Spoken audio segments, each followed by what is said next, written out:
केशव दांडेकर हा माझा मावस भाऊ. त्याचा हा सहस्र दर्शनाचा सोहळा होत आहे. अण्णा आम्हा सगळ्यांना आवडतो काय आहे तर सगळ्यांना मदत करणे, मनमोकळेपणाने वागणे, कायम हसतमुख असणे. त्यामुळे तो सगळ्यांचा लाडका झाला आहे. कोणाची कुठली अडचण असो, लग्न कार्य, दवाखाना, इतर कामं, यासाठी कायम श्रीरामाचे नाव घेऊन मदतीसाठी पुढे येणारा तो आमचा अण्णा. तो बजाज ऑटोमध्ये कार्यरत होता. त्याने मला त्याच कंपनीत नोकरी मिळवून दिली. या मदतीची परतफेड मी कशी करू हेच सुचत नाही. त्याच्या दुसऱ्या कायम मदत करणाऱ्या स्वभावामुळे तो सर्वतोपरी चांगलाच माहीत आहे.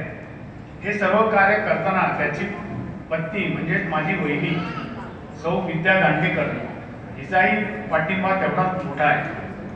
आज आमचा अण्णा सहस्रदर्शन होत आहे. खूप आनंद वाटला.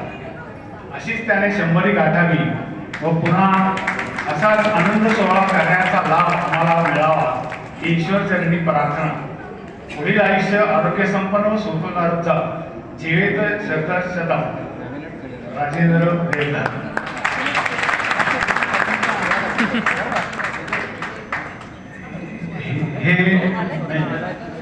हे मी लिहिले आणि त्याच्या या सर्व कार्य आणि सहस्र दर्शनच्या निमित्ताने मी त्याचा थोडक्यात एक सन्मान करतोय. ते जे सन्मान आहे त्याच्यामध्ये पूर्ण त्याची